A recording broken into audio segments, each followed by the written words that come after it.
We're back, and I'm pleased to say we're continuing this conversation with Erik Prince, a man of considerable expertise as well as accomplishment in the national security arena.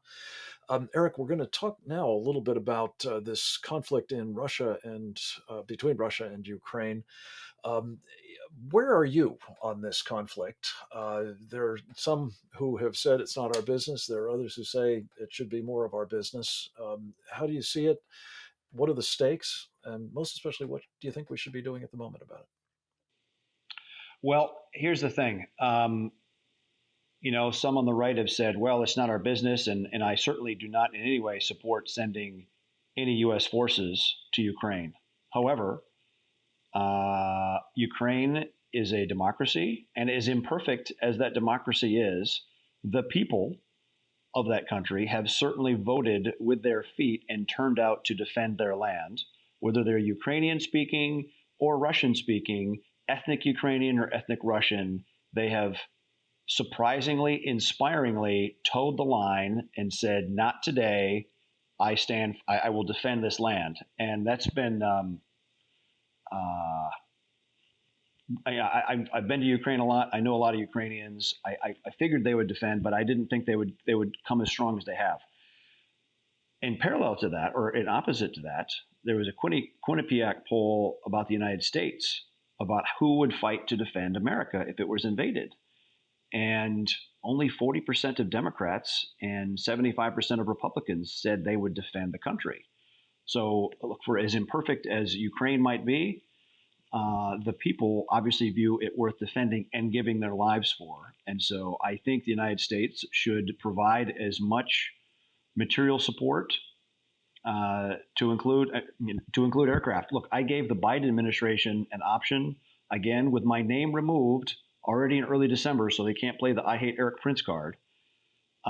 Basically, a combination of Lend Lease and the Flying Tigers, because as you know, in the early days of World War II, before America was involved, the United States provided lots of ships, tanks, and weapons to the UK, defending themselves from the Nazis.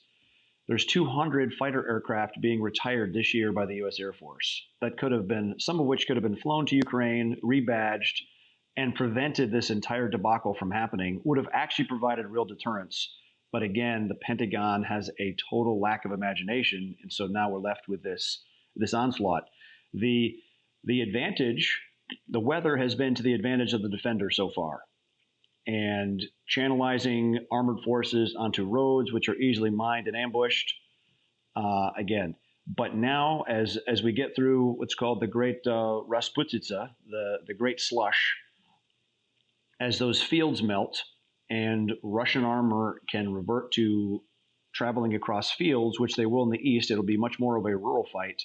The advantage is much more to the traditional shock and power and armor of the Russian army. Yeah. Can I ask you a So the question about Ukrainians this need to buckle down. this aircraft option? Because obviously the need arguably is greater today than before.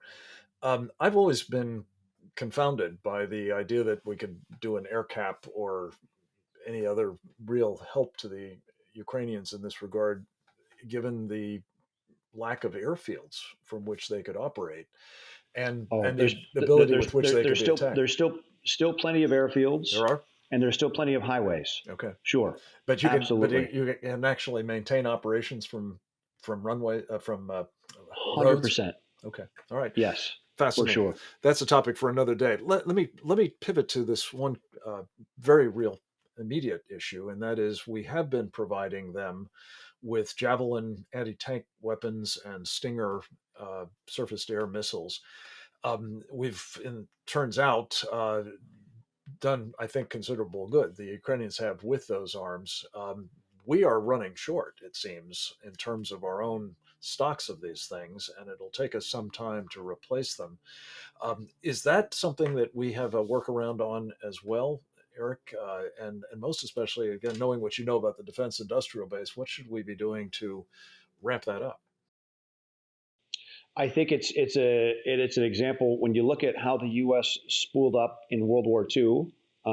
It turned to other industries that manufactured like goods, and whether it's the electronics industry or semiconductors, et cetera, I think it speaks to the Pentagon making more and more of those designs for these key weapon systems their design, so they can go to two or three other manufacturers and say, build more of these.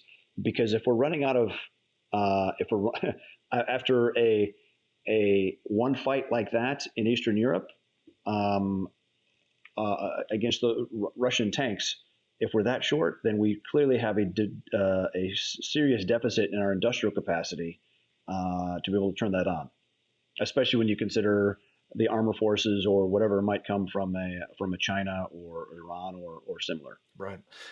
And that's really the point, is that it seems to me we are so far from a war footing at a moment when the Chinese have made it perfectly clear they consider us to be at war with them, people's war, if you will. And it's something Steve Bannon had a mutual friend of ours, Hung Kao, on his show yesterday.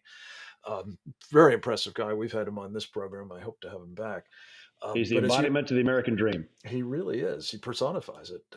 Now running for Congress out here in Virginia. But I wanted to ask you, he said something that was really quite striking in the course of that interview, that he's looking, having built the Navy budget when he was in uniform. Captain Cow said, we are probably looking at about $45 billion more being required by the defense budget just to meet the additional costs as arising from inflation. And he rattled off a string of that translates into 4 carrier battle groups and a number of different air wings and so on.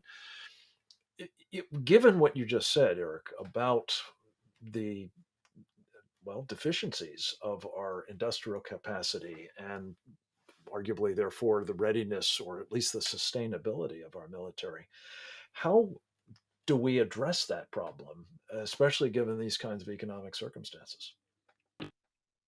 Uh, Spending money on stupid programs.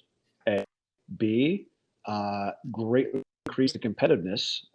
Look, there's a lot of manufacturing that's come back to America. But the problem is with the defense base, it is so come to perfectly mirror its government customer that it has every bad habit. And if you think about the efficiency of how you build a smartphone, it's almost the same way that you would build a manpad, right? The optical tracker on the 30 or 50 magnification power that you have on a Samsung phone also works well in the front of a manpad. When you break the components like That's that, the man portable air defense system. Yeah. there's a lot of things that can be done much better, faster, cheaper by the private. That most of the defense base has become more of a government bureaucracy structure Yeah. with the attendant costs and inefficiencies. And No so doubt you about it. need a reopening of this kind of company. And Eric, the only concern I have about that is since we're manufacturing most of those smartphones in China, is there enough manufacturing capacity here now, or can we do things that would stimulate the revitalization of that industrial base in a sufficiently timely way to be capable dealing with the threat? A lot of it's made in Korea too, fortunately. So it's not all in China, but there are demand signals that the defense budget can initiate that will also push a relocalizing of that defense base. And it should be in America. Vitally necessary, needless to say. Um, Eric Prince, we are out of time. I'm sorry to say. This is one of those moments where I could literally go on for days with you, and I hope that we'll have a chance to do so on a little bit more a leisurely basis in the near future. But in the meantime, I just want to say thank you for the willingness to think outside of the box and to bring it to the attention of political figures, whether they want to hear it or not. Your ideas and your workarounds are mostly genius and are so desperately needed at this moment. And I want to thank you for continuing to provide that service to our country. God bless you. God bless you, sir. Next up, we'll speak with Grant Newsom, a bit more about China right after this.